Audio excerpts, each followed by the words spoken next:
Quel état des lieux on peut faire de cette mobilisation ce week-end ? Vous parlez des gilets jaunes, bien évidemment.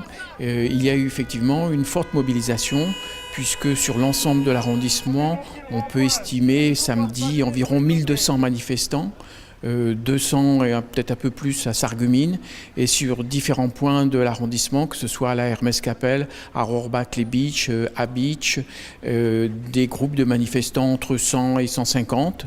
Et donc au total il y a eu 11 barrages filtrants en zone rurale de gendarmerie, 2 opérations escargots sur la voie publique, et puis cette manifestation des ronds-points tenus par des gilets jaunes à Sarreguemines, et samedi après-midi cette manifestation pédestre d'environ 200 personnes que j'ai retrouvée dans le hall d'accueil de la médiathèque. Justement, vous avez pu les rencontrer, ils sont venus à votre rencontre. Qu'est-ce qui s'est dit en fait finalement ? Alors, il s'est dit beaucoup de choses, j'ai moi-même pas pu beaucoup entendre. D'abord la réclamation de la démission du président de la République, mais ce n'est pas de mon ressort.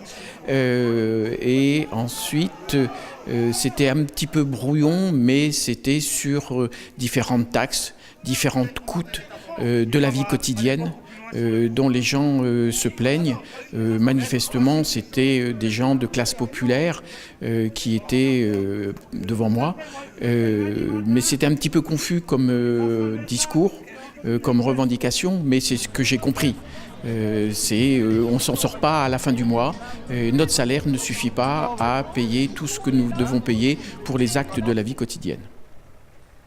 Et alors, il semble que le mouvement continue. À quoi est-ce qu'on peut s'attendre pour les prochains jours ? Alors, il y a effectivement une continuité du mouvement. Aujourd'hui même, le rond-point de Hambach et l'entrée d'autoroute ont été bloqués par des manifestants qui sont montés jusqu'au nombre de 90 avec un barrage filtrant, mais lorsque c'est trop filtrant, cela devient bloquant et l'instruction du préfet, c'est qu'il n'y a pas de barrage bloquant car on peut le sentir, c'est la vie économique qui commence à se gripper et c'est pas le moment de désorganiser la vie économique de nos entreprises.